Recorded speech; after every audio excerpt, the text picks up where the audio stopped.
Well, welcome to another episode of Win TV. I'm your host, Denise Rollard Barnes, publisher of the Washington Informer, and of course, another episode with my uh, reliable sidekick here, Chevy Lassiter. And we have put together a really packed show today. Of course, the month of June is busy for everyone. There's so much going on. So we have a few of our guests who might have to jump off early. So we're going to go ahead and get started because they are preparing some big events happening this weekend because ta-da, it's not only Father's Day, but it's also Juneteenth. Happy Juneteenth.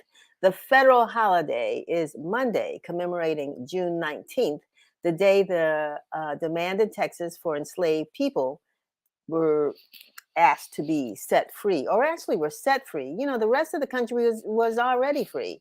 You know, my daddy was from Texas, and he talked about Juneteenth a lot, and was he was very angry to the day he died for the fact that the enslaved people in Texas were kept enslaved for two more years. There's some conversation about that, but finally they were set free, and now and they celebrated from that day in 1866 with big celebrations. I mean, that was their Fourth of July Freedom Day for the enslaved people in Texas, or the newly freed people in Texas.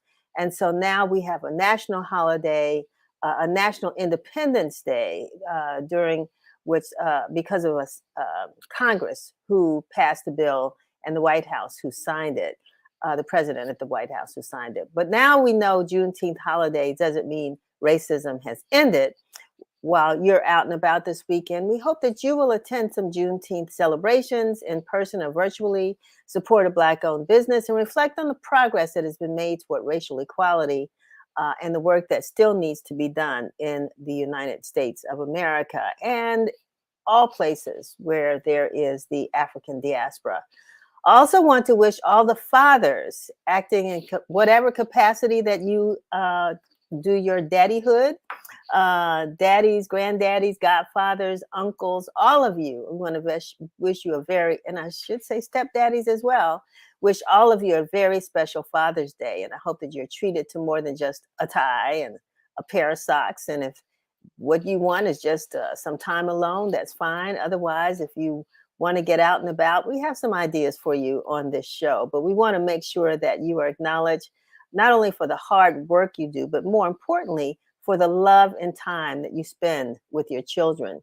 We talk a lot about the importance of fathers, and we search for role models, and we must also celebrate those who are trying to be the best dad they can be. Happy Father's Day to you. I hope you've had a chance to pick up this week's issue of the Washington Informer. And I will grab my print edition here because, you know, like to show it all to you all. Let you know that we are still coming off the presses and distributing throughout the DC area.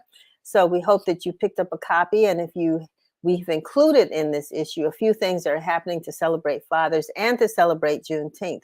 So if you're looking for something to do, pick up a copy of the Washington Informer. And if you haven't picked up your copy, you know, you can read the digital edition online at www.washingtoninformer.com.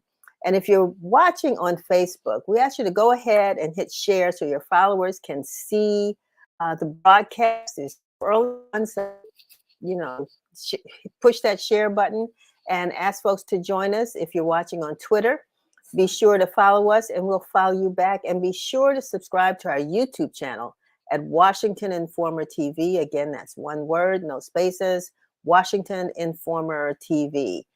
Our guests today include Melanie Adams, the director of the Smithsonian's Anacostia Community Museum, who'll be here to share with us some interesting programming that you won't want to miss. Joining us from the Public Service Commission of the District of Columbia is Maury Smith, who is the Consumer Services Director for the Commission. And he'll be here to share ways you should weatherize your home. We talk about weatherize in the wintertime, but we need to do it also in the summer so we can save on those utility bills. And so we want to talk about how to protect against the heat. That is well on its way. We've had a pretty mild beginning, but you know, DC in the summertime can be really hot. And so Mari Smith will be here to share some ideas about that, and a program called Summer Ready DC. So you don't want to miss that.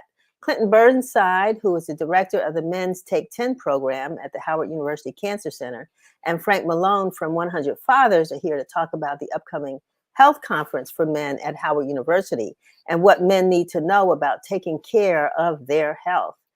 As we really focus in on Father's Day, we welcome Ben Collins, a web developer who is a new father of an 8-month-old. And I'm also extremely excited to talk to Khalid Naji Allah, the Mayor Bowser's lead photographer. But more importantly, he is the father of 2 tween sons, 10-year-old Yasir and 13-year-old Kadari. The 3 of them can often be seen on Facebook, sitting at the kitchen table, sharing serious yet comical conversations with their father. And if you haven't seen them on Meta or Facebook, we're so happy to have Khalid with us today because he really takes this fatherhood thing seriously, and it's entertaining as well. So let's turn to our weekly news broadcast with Curtis Knowles, and get comfortable. Don't go away. We'll be right back.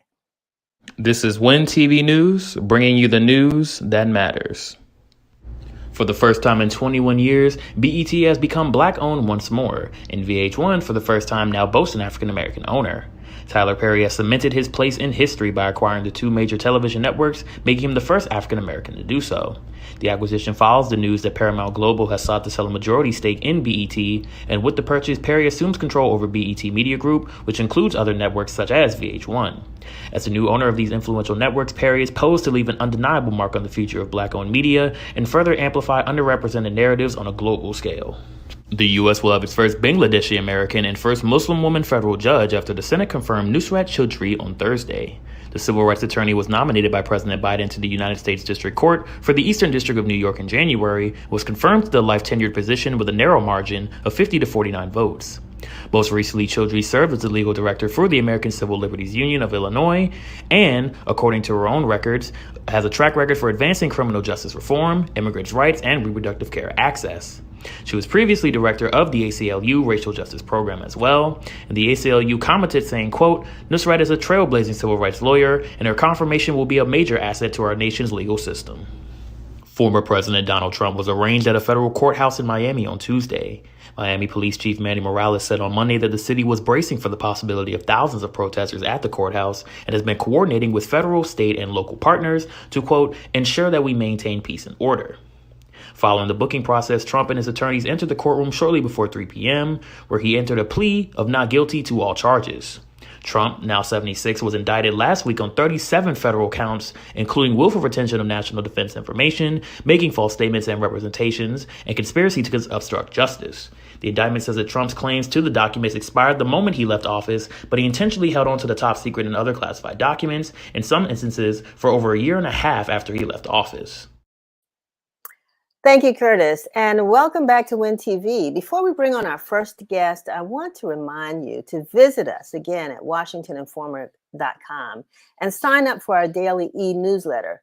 You know, we strive to keep you up to date with the latest news for and about our local community, delivered right to your inbox every day. So visit WashingtonInformer.com and sign up today. Thank you so very much.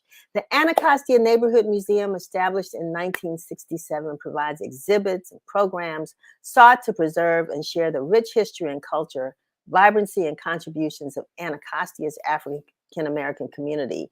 These words were taken directly from the museum's website, which also states that the museum has also stayed firm to its mission of bringing to light the unsung stories of people who are emboldened to catalyze change in their neighborhoods and communities. Melanie Adams, the director, is the force to make this happen, as she serves as the museum's director, as I mentioned earlier. Melanie, welcome to WIN TV. Thank you for having me. I am so glad to see you today. You have been doing such a tremendous job. You know, the museum is flush with exciting activities, including, I think, an exhibition you have going on now, Women in the Environmental Justice Movement. So talk to us not only about what's coming up, but what you've got that folks can see that's still there. Sure, sure. Well, first, thank you for having us. As you mentioned, the museum really has been an anchor in the community for the last 55 years. So we're so excited to bring back our Juneteenth program, which was essentially an annual tradition here at ACM starting back in 1989, so before the holiday. So we're encouraging the community to come out on Monday, the actual holiday, between 11 and 4. So we'll have bands playing out on the front lawn. We'll have our exhibition open that you mentioned, To Live and Breathe Women and Environmental Justice in the Washington, D.C. region. And the wonderful thing about that exhibit is it really does tell the stories of both historic women and women today who are vital to the environmental justice movement.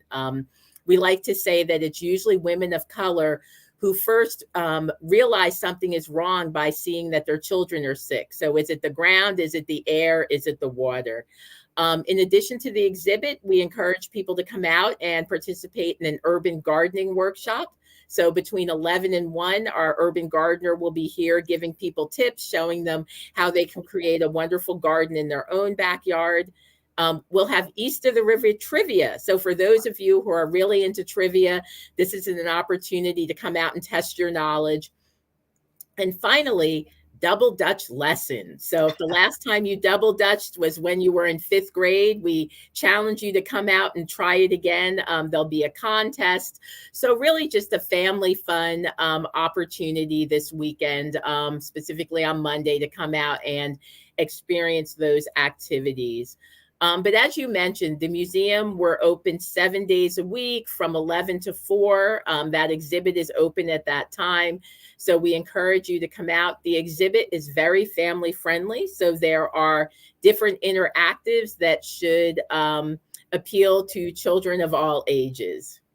You know, Melanie, one of the things that I observed in the programming at this Juneteenth celebration, but maybe it's easier for you all at the museum, is that you're curating events that actually have sort of a historical tradition in our community. Double Dutch, gardening, the whole environmental movement. I always say we were the first environmentalists anyway. That's why we were so valuable to the slaveholders, because they knew we understood, knew how to work with the land. But how do you come up with these ideas? Well, I think it was exactly like you said. So what are some of those activities that really have their roots in the African American community? And we really want this to feel like, you know, kind of a homecoming type of family reunion type of activity where people from all over the community feel comfortable coming to the museum and participating.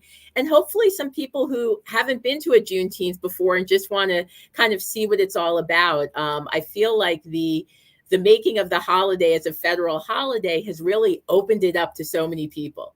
I love the fact that your father was from Texas. And I will say before, like, I had never heard of Juneteenth before I moved to Missouri. Like on the East Coast, it really was not a holiday that was celebrated widely. Exactly. And so now just having this opportunity to celebrate Juneteenth, I think is just so important. Well, I know that, and I mention this a lot of places where I go, that the District of Columbia, you know, were considered the first free, right? And so Juneteenth was at least in DC, we were the first. Every state has their Emancipation Day. It's just unfortunate that Texas was the last. What did you all do? Did you have a date in Missouri that you acknowledged? We did, and I'm blanking on the exact date, but it was definitely 1865. Yes. So like you said, I love that your father, you know, he should have been mad up until the day he passed that it took 2 years for Texas to find out that they were free. So this is not the first Juneteenth celebration.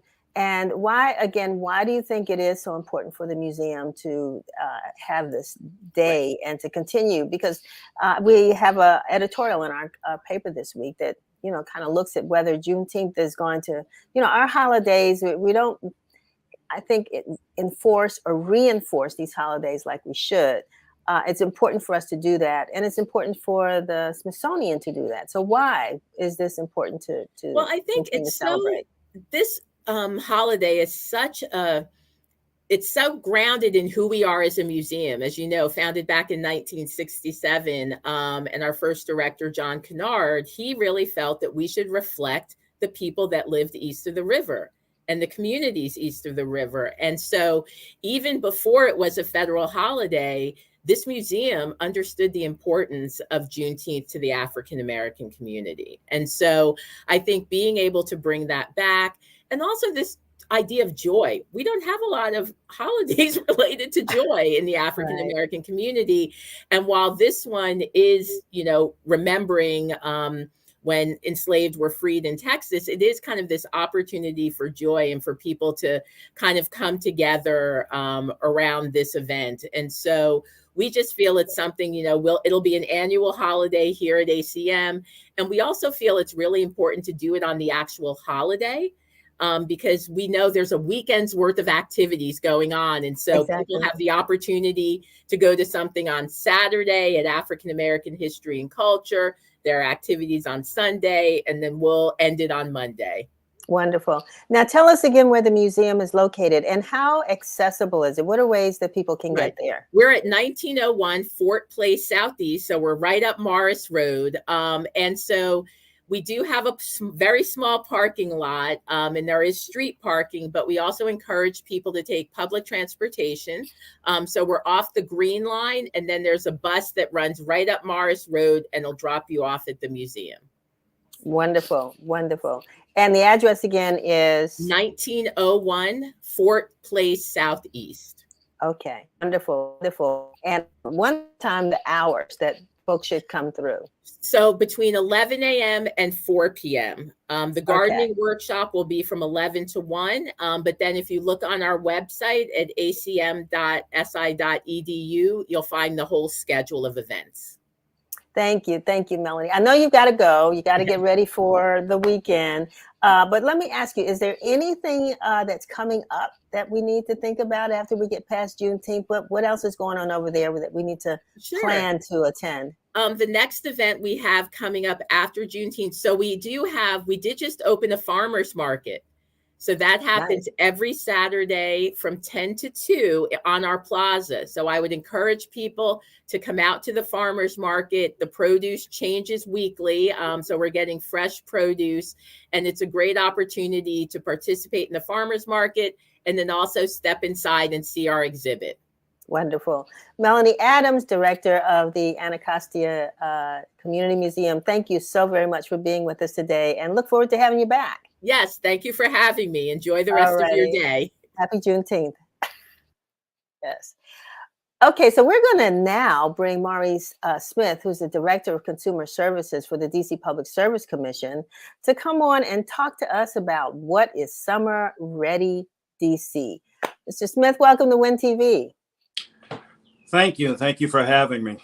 So, you know, we look forward to these summer holidays. We don't look forward to the heat, although I think we're looking forward to it a little bit now because the temperatures have been pretty moderate, haven't had enough rain, and we don't always think about how that impacts our pocketbooks. But you all do. You keep that in focus, right? Yeah, we do. Annually, we have a campaign both in the winter and the summertime, which tries to help district residents deal with the weather and the costs that it might have on their pockets due to energy costs. Exactly. And go ahead. Go right ahead. So we have this summer, we have Summer Ready DC. It's a campaign which helps district residents to prepare for homes for high temperatures and summer storms by encouraging energy conservation practices such as adjusting thermostats, using energy efficient appliances, and reducing energy consumption. The campaign can help reduce overall energy costs and demand, contributing to meet the district's energy goals. You know, how do you plan ahead? You know, I mean, when we look at the Weather Service, of course, we're talking about hurricane season. We're talking about a lot of things that may impact our use of energy or even our access to energy, because there may be, you know, outages and things like that. We used to have a lot of outages here in DC. I don't think we have as many as we used to. But when you put when you all put these programs together, what are you putting or thinking about as it relates to some of the emergencies or the needs that consumers may face during the summer? Well, there are two things that we know are going to happen here in the district. We're going to have hot temperatures, and there are going to be storms, and both of those can impact consumer and our comfort. One of the things that you want to be prepared for if there's a storm. Is there an outage? You want to have proper supplies, emergency tools, and things like that in your home. But even just without storms, when it's hot, you don't want your money going through the window. And so that's why we have weather stripping. One of the things you can do to prepare in advance, just like in the wintertime, you don't want the heat leaving your home through cracks and things of that nature. The same principle applies in the summer. You don't want the heat coming in, and whatever cool air and fresh air that you've generated inside, you want to keep that in. So weather stripping can help in that endeavor just as it does in the wintertime.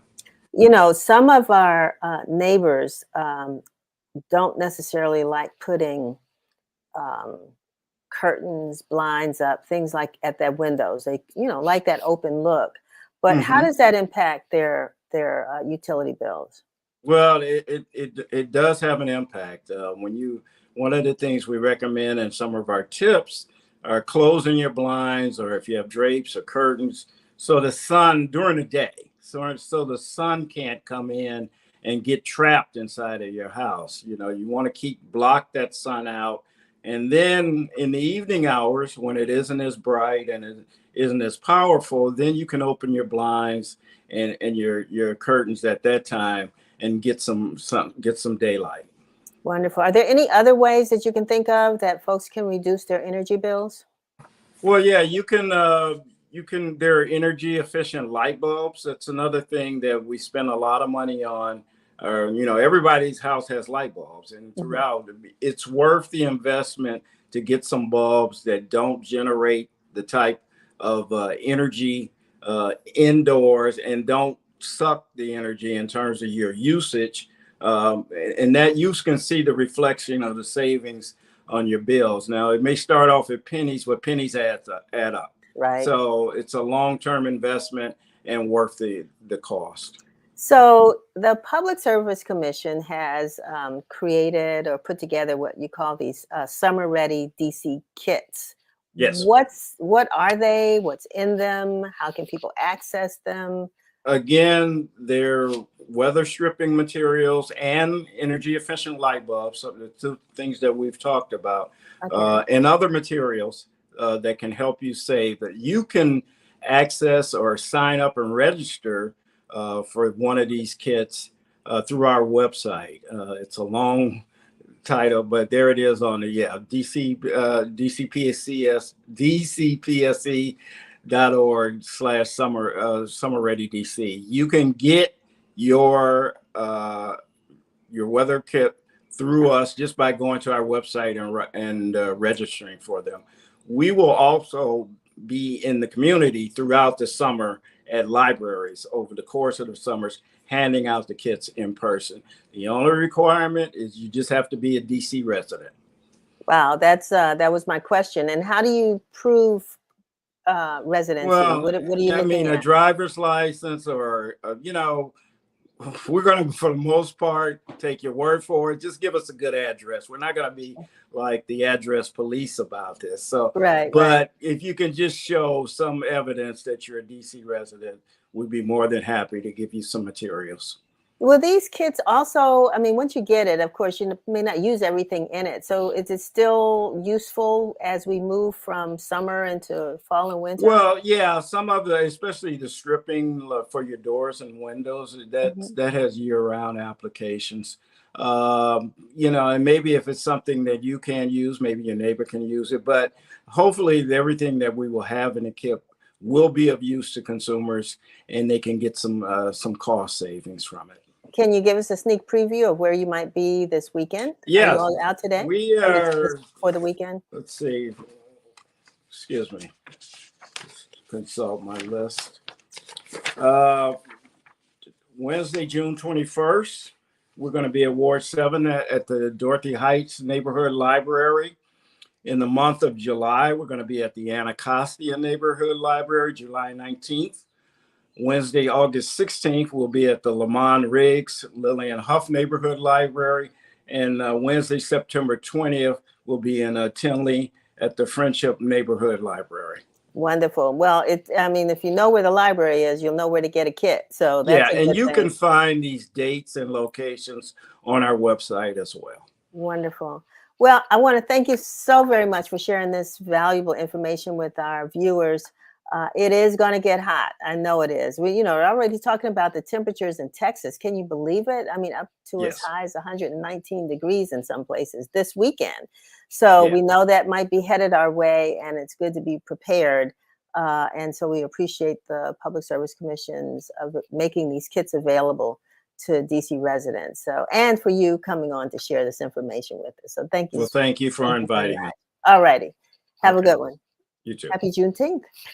Thank you. And happy Father's Day too. I don't know. Thank you, and happy Father's Day to all our fathers in the audience. Wonderful, wonderful. Thank you. Thank you. So now I am really excited to have a close friend, someone I've admired because of the work that he's done with fathers for years in the community. And he's bringing with us, that's Franklin Malone, who's the CEO of 100 Fathers Incorporated, an organization that helps to lead fathers toward greater involvement with their children and families by promoting health and wellness, eliminating violence and inappropriate behavior in our youth, and by promoting values and character development. With him today is Clinton Burnside, director of the Howard University's Men's Take 10 program, based at the Howard University Cancer Center, if I'm not mistaken, that provides educational material and prostate cancer screenings to men ages 40 to 75. Welcome to WIN TV, gentlemen. Thank you. And happy Father's Day. Thank you. Thank you for having me. So, first of all, I want to know what brought your two organizations together. And Frank, why don't we start with you? Well, we have, for the past 13 years, the 100 Fathers with the DMV Fatherhood Coalition sponsored fatherhood every week of Father's Day for the past 13 years. And so we're trying to build, and health is a magnificent, important part of that. And so we were introduced to the program that Clinton is doing, and we want to work together and collaborate. Now, this year, our theme is men building ships, the fathership, the parentship, the relationship. And we have a series of events for fathers going on. And that add-in was the group on Wednesday for health. But tonight we're doing our youth leadership program in Southeast. We're doing a fundraiser at Blue Dolphin. Then Sunday, it's the Fathers of the Year at Union Temple Baptist Church. This year, the Father of the Year is none other than Mr. Calvin Hawkins, representing the DMV. Also, Community Father of the Year is Henry Jones, Henry Discombobulating Jones. Wonderful. These are men who touch the hearts of our children and families and are doing great jobs. Wonderful. So there are others, but we can't get them all in, and I want to share the mic. But tonight, we're recognizing Mr. Nick Charles, who changed the laws for fathers in the state of Maryland by passing HB 404, the relocation, Child Custody Relocation Act, where a father can visit his children without having to suffer the other parent leaving. So some great things are happening for fathers, men, and boys. Yeah, we're going to get back to some of that. That's great, Franklin. But I also want Clinton to talk a little bit about his program and how this program was established and what you've been doing to assist men with their health care. Very important. So thank you for having me. And I'll say the Men Take 10 program through Howard University Cancer Center, we've actually been around for over 20 years. Wow. Now, I haven't been involved in the program that long. I've actually been involved in I think the last 13 years.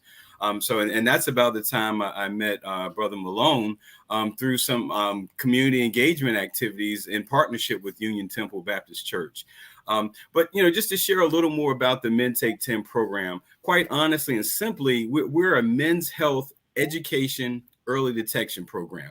And what I mean by that is we provide health education. We had a focus on just prostate cancer when the program started initially, but now we've shifted it to men's health, because although prostate health is extremely important especially for Black men, we also understand and recognize that Black men, we're more than just our prostates.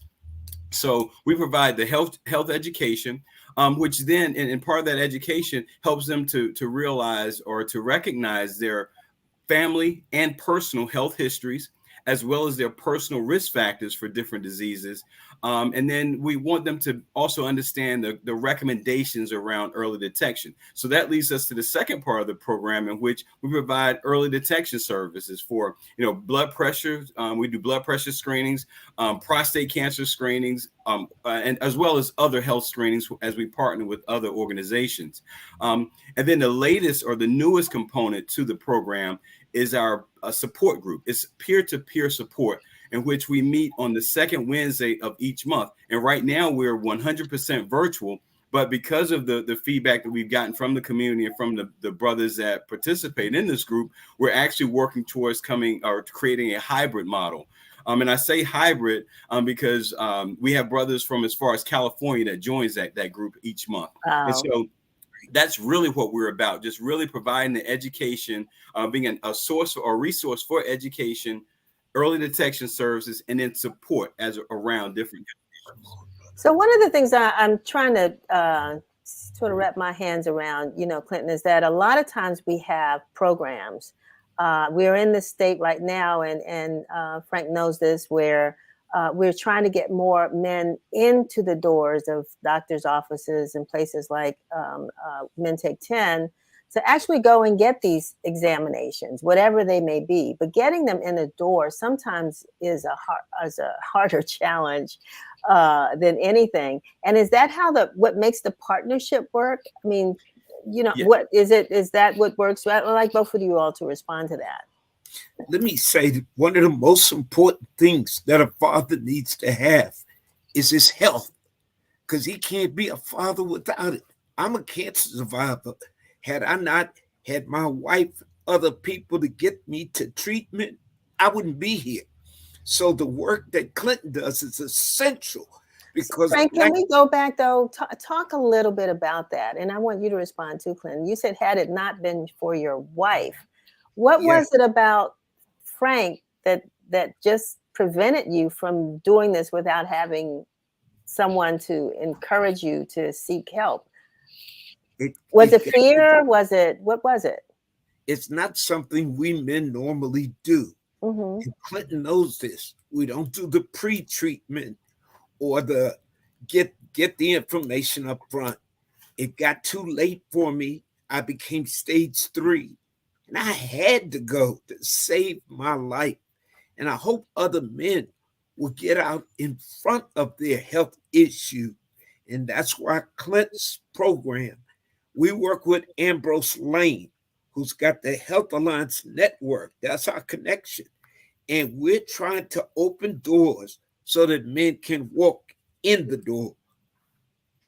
Clinton, can you weigh in on that too? I mean, in your conversations, and I know they're, discreet, private conversations, but there are probably some themes that you hear that you all are trying to take action against to get men more, ready and willing to go and check on things that just don't seem right. Yeah, I mean, and absolutely. And Mr. Malone said it perfectly. I mean, I think one of the keys is that we recognize we have a great program that does well, but we're less successful sitting in our offices. Right. We have to be out in the community. And when I mean out in the community, I mean literally boots on the ground in the community. And we recognize that, we're not able to be everywhere all the time. That's what makes partnerships like the 100 Black Fathers and the Health Alliance Network and community organizations, as well as faith-based organizations like Union Temple Baptist Church, as well as managed care organizations like Amerigroup DC. That's what makes those partnerships extremely important, because they're able to reach men that we're not able to. So with our program, we then, after we're connected with these brothers, now we're able to meet them where they are in terms of what their knowledge base is, in terms of what their health concerns may be. And then wherever they are, we meet them there and then help them to gain a better understanding of what they're at risk for with having certain lifestyles, or even not going to the doctor until a later in life. And also understanding that, and Brother Malone is a prime example of that, and that we don't just target men with our outreach and education. We also target women, because we know that women are also one of the keys to getting men, to prompt men to go out and be active and take care of themselves. So it's a circle, a circle of life. But we have to be out in the community to actually reach more, to be more effective, I would say. And one of the things we talked about on an earlier show, and Frank, I want you to address this as well, is that, and we'll have a guest on in a little while who's a young father, right? But this whole habit of going to the doctor, getting your shots, things like that when you're a kid, seems to end at a certain point when the school system, or there's not a mandate that requires you to do that. So at what are the age groups of again that both of you all work with as far as men are concerned, and are there ways that we can develop habits earlier in life, in the 20s, 30s? Any feedback on that? It's very important. Yeah, absolutely. I mean, go ahead. Go ahead. No, I yield to you. Go ahead. So, yeah, I mean, I think you're absolutely right. Now, I would say in terms of certain, especially with cancers, we target certain age groups to promote different cancer screenings. However, health starts at birth. And so if we wait until men are in their 40s and 50s when cancers are impacting them, then we're already behind. So we have to reach the youth in their schools. In fact, we had a program at Howard where we were actually going into high schools and providing the education around breast cancer awareness to the women in the school, or the girls in the schools, and prostate and testicular cancer for the boys. So we have to meet them at an early stage, because just like you said, after high school, typically, and early in that, in some instances, we kind of lose focus on our health, and we understand life happens, because now it's time to work and be productive citizens. And health is not always at the top of the list, especially for Black men, because there's so many other concerns that we have. So it's important that organizations like Howard University and the Men Take 10 program and 100 Fathers, that's why it's so important that we come together so that we can reach these men or young men at an early enough stage, so that we can help them to make health a priority as they move forward. And are you seeing any, with breast cancer, for example, we're getting more and more stories of younger women, right, who are becoming afflicted with breast cancer. Is there anything changing in with regards to young men? Well, here's the thing: we missed the prostate cancer walk, because DC was the #1 place where men are afflicted with prostate cancer. But I like the move that Howard University has made. We worked with Union Temple for years and had that march, and they changed the rules, and we couldn't get over the Haynes Point to really bring that matter to the public. It should have been, but we're not giving up. That's essential in what we teach men. If we teach them how to be a great dad, we also teach you got to take care of your health, else you won't be a dad at all. Yeah, that's a strong message there. Now, there's a conference coming up, right? Yes. Can you give us some details on this conference and how folks can attend, where it's going to take place? Yeah, so on Saturday, actually tomorrow, starting at 10 a.m. Now, the conference starts at 10 a.m. However, we want men to arrive as early as 9 a.m. because we're going to have vendors and some other activities that are going to be taking place prior to the conference. So we encourage everyone to start arriving around 9 a.m., between 9 and 9:30. So with this conference, what we've done is we've partnered with a Mary Group DC, and we have brought a number of health professionals together so that we can have these really sit down conversations. We're going to have 2 panel discussions with various physicians throughout Howard. We have a urologist, a gastroenterologist, a primary care doctor, a mental health specialist. We have cancer survivors that's going to be on these panels to have these conversations, about what's important or what should be important especially for Black men.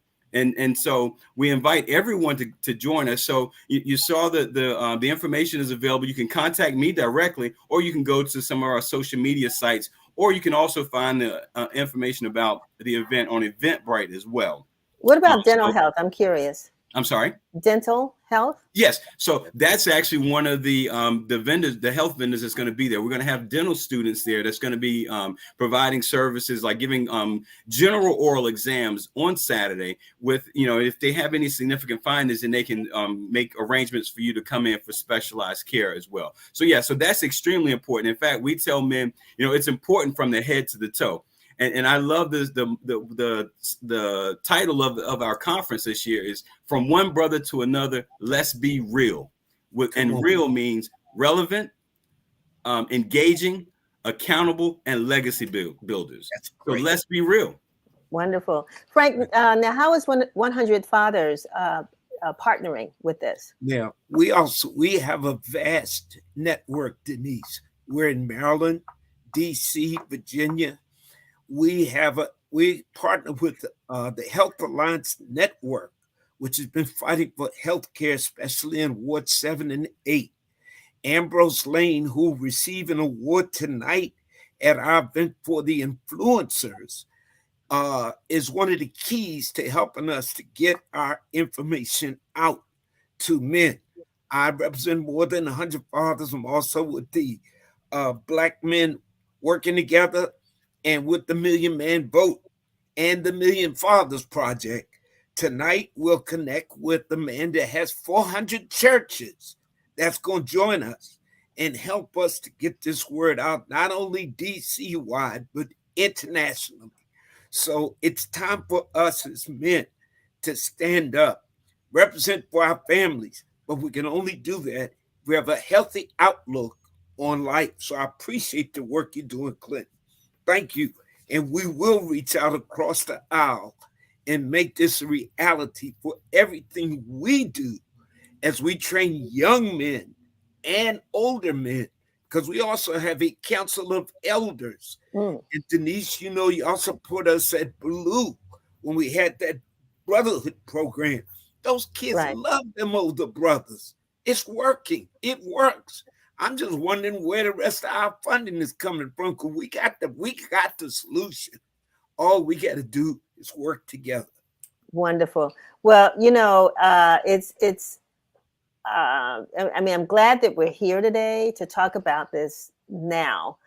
Father's Day is an excellent opportunity, I think, to talk about that. So is Juneteenth, right? Because when we're talking about the liberation of Black people, of course, we also have to talk about maintaining our health so that we can celebrate that freedom that we fought so hard for. But this is a conversation that has to happen every single day. And so I'm glad that, 100 Fathers is doing that. Men Take 10 is doing that. And so I always want to look beyond Father's Day and Juneteenth. Is there anything that's coming up? Frank, you've given us a whole calendar of your events, and I know there are more. And Clint, what else can we look forward to as well from your organizations? So this on Saturday, this will be our second Men's Health Conference, but there's going to be more to follow. And I know Brother Malone mentioned earlier, we're working with Union Temple Baptist Church to plan to resume our prostate cancer walks. We were doing that annually prior to COVID, and then some things changed during COVID, but we're actually going to be resuming that again. And also with our program, we have our monthly groups, our men's health awareness, where, it's an atmosphere for brothers to just get together and talk. To share different their various different experiences, because oftentimes when brothers don't talk, we tend to be in silos and think that what we're going through is unique to us. Exactly. But it's not until we meet with and get with other men that are going through similar situations that we realize, you know what, I don't have to fight this thing by myself. There's other men that have gone through the exact same thing that I can lean on, to draw some strength from whenever that we're in our weakest point. So we're just excited. I'm glad that. Go ahead. Go on, Frank. I want to give you an example. Denise's father was my mentor. You see my wall behind me? That's the way his office used to look. I have modeled myself after his courageous leadership. So when men teach other men the way to go, it makes it better for all of us. I'm sorry, I didn't mean to cut you off, Denise, but I wanted to make that point about Calvin Rolock Sr. and how his spirit still lives on. I appreciate that, Frank. And I just want to say again, he was one of those men that just, took a long time to go and figure out what was going on with his health. And we lost him a little bit too soon, again, because of cancer. So I wish Men Take 10 was around then, because he probably would have said, I can go talk to those men over there and then see what's going on, because he wasn't feeling well and he just ignored it. So anybody that's out there, Mike Smith said, he's, I think believes this is important information for Black men. I'm glad you're watching. I hope others that are watching, we got a lot of Michaels today. Mike Van Lassiter, who's saying, thank you so much for the information. And we hope that everyone will just take a little bit of it, spread it, and share what both of you all are doing, because there's a lot of support for folks out here. So I want to thank you very much for being better with together. us. Exactly. Well, thank you so much for being with us. Have a great event. You got a lot going on, Frank. So I'm sure that they're all going to be great, and looking forward to hearing more about what Men Take 10 are doing. You've got a home here, so let us help get the word out. Well, thank you. And just if I may, one more thing I forgot to mention, but sure. WHUR, they're also going to be with us on Saturday, and they're actually going to be giving away free concert tickets for later this year. So we encourage everyone to be there for the information, as well as for an opportunity to network and win a few prizes along the way. So thank you again for having me. We might have to give away some, because we'll be there as well. And, we have an upcoming African American Heritage Tour. So maybe we can give away a couple tickets, Chevry, to the tour. It's sure not that expensive, but, we would love to have folks who not only care about, their health, but also about our history and culture to join us on June the 24th. So family affair. All right. Absolutely. All right. Time for this conference. We'll call you. We have to do it. A conference. Absolutely. In the DMV. All right. Thank you so very much. Thank you. And, Frank always has to kind of push the issue, which is what he ought to do. That's why 100 Fathers has been such a powerful voice in DC, thanks to the work that he's been doing. So speaking of fathers, I am really excited to bring on Ben Collins, who is a new father. He also, full disclosure, happens to be the brother of our esteemed writer, Sam Collins. So Uncle Sam, your brother, is very excited about your nephew, right? You have your niece. Son. You have a niece. Have a daughter. Get it together, Denise. You have a brand new daughter. How old is she? 8 months. Right. And Sam, when he mentions her, this big smile comes on his face. So, and is that you? Is that you, yes. Or Sam? That's you. Me. Okay. Yeah. Is she a cutie pie? What's her name? Her name's Ploquia. Wow. This is wonderful. And is there, does her name have a meaning? Yeah, the background for her name comes from our great grandfather.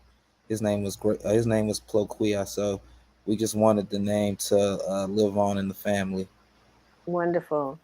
Ben, and I'm going to bring Khalid on in a minute because Khalid is also a father of two young boys, as I said, 10 and 13.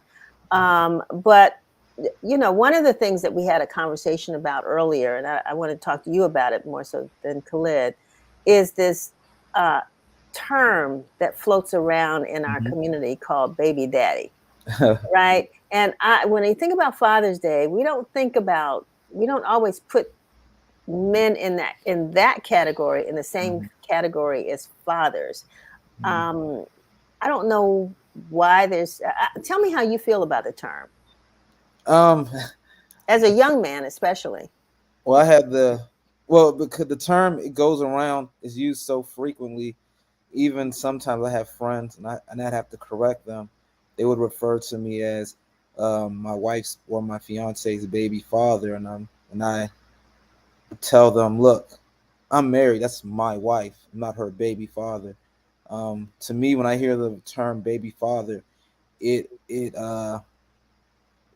not completely negative, but it just says to me it says the both parents aren't in it together. It's more of a co-parenting relationship rather than a marriage.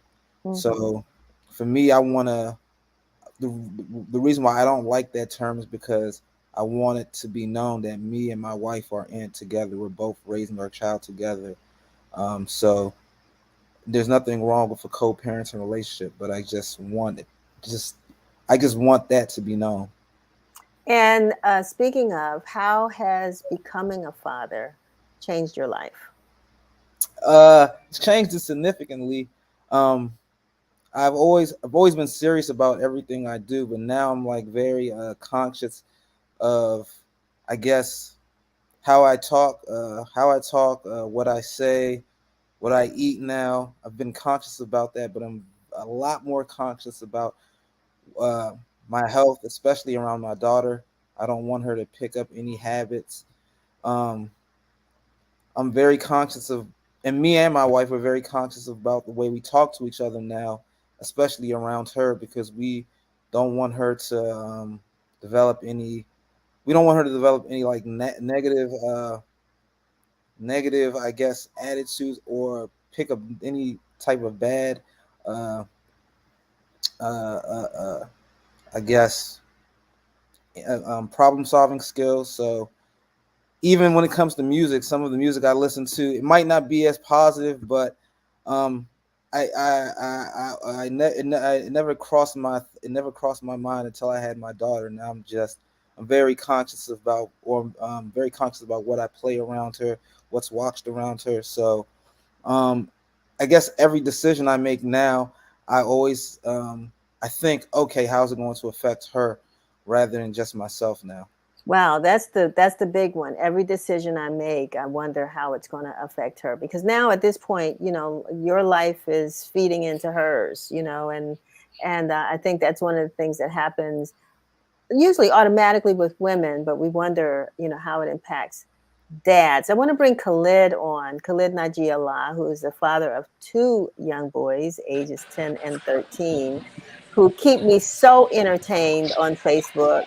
And Khalid, when you became a dad, again, how did that change your life? Becoming a dad I guess, the greatest thing. Because it gives you an opportunity to actually teach someone the stuff that you have learned in your childhood and to provide morals and principles. It's kind of great. And it's also a scary process because, you never want to fail at fatherhood. So it's exciting. It's an ongoing thing. I guess I'm still learning how to be a parent every day. Yeah, I mean, Ben's in the early stages. He's got a 8-month-old. You've come through that, and now you're a dad of what I call tweens, a 10 and a 13-year-old. That's changed. How does that change in your parenting skills? I had two stepdaughters, and that was a practice run, and I'm still practicing, right? I mean, because I had two girls, and girls are different from boys. So I have a 13-year-old and a 10-year-old that challenges me every day, every single day. So it's a process of trying to figure out like the 13-year-old want to be left alone, isolated, and my 10-year-old is so much more engaging. And I just can't remember 3 years ago if the 13-year-old was just like the 10-year-old. Everything is like a flash. I'm like, hold on, is this correct behavior? Because I thought I had practice, but I really don't have practice. I had two girls to practice with, but that practice is totally different, totally opposite. One of the things that I hear people say, especially my mom, she used to say this, and others, that there's no books. There are lots of books out there, but there's no real teaching you how to be parents. And so we're going to take advantage of an opportunity right now, Ben. I don't know if you have a question, because you have a daughter. So Khalid had two stepdaughters. Yeah. But do you have anything you'd want to ask him about, being a dad? Maybe at the end of this show. Right now, nothing on top of my head. Yeah. So Khalid, you have any advice for Ben, as the father of a 8-month-old? You know, as a photographer, and 8 months, I wish I could go back to those stages. They require so much, but so little at the same time. And Ben and his brother, they already have the formula. I know they're gonna be reading to the little one. I know they're gonna be exposed to the little one and everything. I might need some advice from Ben. Uh, but for me, I always say take all the pictures and create all the memories, because once the time flies. I appreciate Facebook memories because it allows me to remember how my children looked when it was 8 months in a year. I kind of forgot how they look. You think that's a bad father, right? No.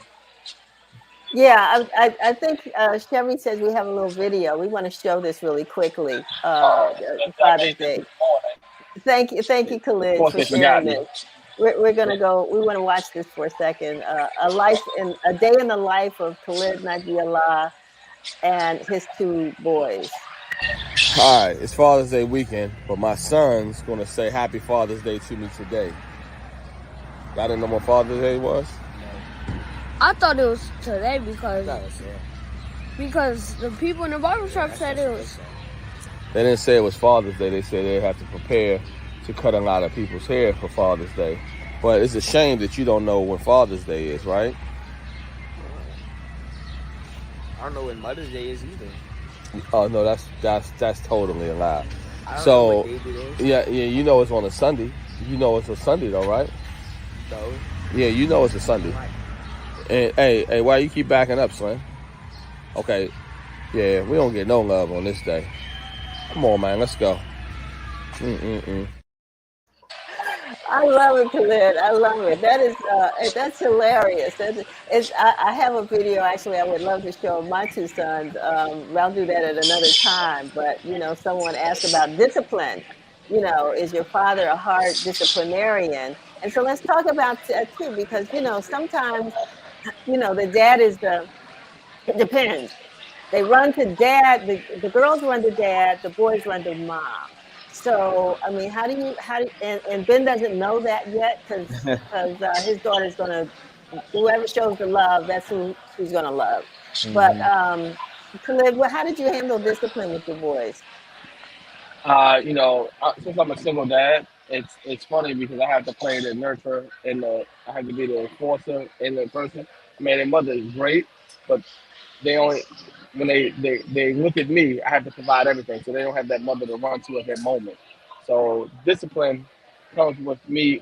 I'm very sarcastic, so a lot of sarcastic humor and a lot of I want to say a lot of mental games I might have to play with them. So like I might have to, like I think that they didn't eat their food. I cooked a great meal, so I try to take them back to the '80s with cooking them bad meals, and they liked every bad meal I cooked. So discipline, I think they discipline me more so. But a good stern talking to, and I just try to, I try to limit physical discipline. Yeah. Because I don't think that works. I think that, you need to be able to have a conversation and have your kids trust you and know that they can come to you with any problem. and you're gonna give your advice, but you're gonna be non-judgmental. And I think that works best in my household. As far as come to me, if you burn down my house, let me know you burnt it down, and you won't be in trouble. But if you lie to me, that's when the trouble starts. So it's a build of trust, and it's to build. I want to have an open relationship with my boys because they're young men, and I think that as a father to two young men, I think that we have to have a bond where you can come to me and not be afraid of coming to me. And Right. I think, and that's what I try to instill in them. And the thing about it is, both of you all are sons, also. So you have dad. Is there anything that you think about your dad, a quality that you see in yourself? I love one of those commercials where I can't remember what it was, where the people are being their parents. But has anything come out that made you say, "Wow, that was my dad"? Uh, Ben? yeah, I think with my father, he was very overprotective, and at the time, I used to always sit back and look at him and say, like, "Why are you're like doing too much, Dad? Like, it's not that serious." But I guess now as a father, I see, I understand where he was coming from. There's so many influences, and there's so many things out here just that can come and not attack, but well, yeah, that can come and attack your child mentally, physically, spiritually. That it kind of scares you, but at the same time, and there's not a manual to tell you how to deal with this and how to prepare your child for this. So all you can kind of do is, be a bit overprotective, and I kind of see where he's coming from now. Khalid, what about you and your father? Well, I grew up with my grandmother, and Oh, that's limited right. Yeah. access to my father. But it was but the attribute, he's a hard worker. So if I can say anything, my work ethic has, has to be from him. And I'm not saying that my grandmother wasn't a hard worker. That would be, but that tenacious drive of working to provide is a combination of that's my grandmother's, my uncles, and a whole host of people. But if it was actually my father, it's the hard working attribute, and probably somewhat of a cook. He likes to cook, but I think it might be a tinge of that from him. Just a tinge. I can't take that away from his mother. So maybe a tinge of hard work definitely from him. One of the things I told a young man one time who didn't grow up with his father, didn't even know who his father was, I said, but now you're about to be one. So just be the father that you wish you had. Yeah. Do the things that you wish your father wanted you to do, that you wish you could have done with your father. And it's kind of worked. I don't know what other advice I could give, but there are a lot of young men out there who did grow up with their fathers, and but now they're dads. So, any advice for them, Khalid or Ben? And Ben, now you're the expert. You got an 8-month old. Well, I mean, what I learned so far, patience, especially with the newborns. They'll uh, they'll they'll test your patience, the crying, the whining. Um, just remain patient and find some type of outlet, whether it be exercise or I recommend exercise because you need some way to exert that, I guess, all that built up tension so you don't take it out on your child. Get rid of all that built up tension, come back and just remain patient. And eventually, all the mumbles, all the goo goo and gaga that they're telling you, because me and my daughter, I'm starting to notice that we have this very good nonverbal communication. She's not speaking a lick of English, but I can always understand what cry or what type of whine means. If she's whining or she's crying, she either might be hungry. I'm like, okay, I know you're hungry, or you might just want some attention. Right now, this week, it's been about attention. I've been working. She's been whining, looking at me. I'm like, all right, you want more attention. So now it's a bit easier than the Yeah, earlier months because now I kind of understand what she wants, so I kind of give it to her, and I know how to deal with certain things. So right, right, right. Khalid, any advice for some dads out there? I we just lost him. The connection's not good where he is, but Okay, oh, there you you're back? back. I'm Okay, back. yeah, you're back. Okay. Okay, I'm sorry. Connection is bad here. I'm sorry. So I agree with Ben 110%. You have to have patience. And at 8 months to 13 years, you want to develop a whole lot of patience. And you have to learn how to listen to your kids. And they definitely expose your kids to things that's, that you would say far-fetched. I mean, I think that as parents, we dedicate so much time to work and other things, but we don't dedicate a lot of time to our children. And no matter what, your children's supposed to come first. And if you don't dedicate enough time to them, you miss a lot of stuff. So time, is, like always, is an essence. We're not guaranteed to be here until we're 70 years old. We're not guaranteed to be here until we're 60 years old, for that matter. So it's still in your kids every possible ounce of time and energy. And it's my only advice. It's just spending time with your family. All right. Well, I want to thank both of you dads for being with us today and sharing some wonderful advice. I hope that you have a great Father's Day. Ben, you want anything special for Father's Day? I'm cool just spending time with my wife and my daughter. All right. How about you, Khalid? They've already forgotten the date. So I know what? I'm not getting. Yeah, I know I'm not getting nothing for Father's Day because they wish me Father's Day today. So, so my wish is for next year they remember that it's on a Sunday. That's it. I ain't getting nothing. That's all right. Love, it's love. Yeah, it's It's what you okay. call love. You want to Yeah, get some yeah, love, yeah. maybe. I'm gonna get some. That's free. That's free. Thank you so All much. right. Thank you all for All being right. with us. We appreciate it. All righty. And have a Thank you. wonderful Father's Day. You're welcome. So that brings us to the end of Win TV. I hope that all of you all that are watching that are fathers have a great Father's Day. And it might be one of those days. I saw something, Chevy, on one of the national channels where a father beginning with their child's second birthday, they videotaped the conversation with that child on their birthday every year. And the child now has since graduated from college, and they put a video together. It was really, really special. So Khalid has done a lot of this on Facebook, recording his sons and getting a reaction to just about everything. And I would suggest you all do the same thing. Save those memories. Take lots of pictures, have conversations, because you're going to find at one point you got to have a really talkative child who wants to share everything in the world, and they need to be heard. And so you want to listen and let them be heard. And then there's a day when they'll stop talking to you altogether.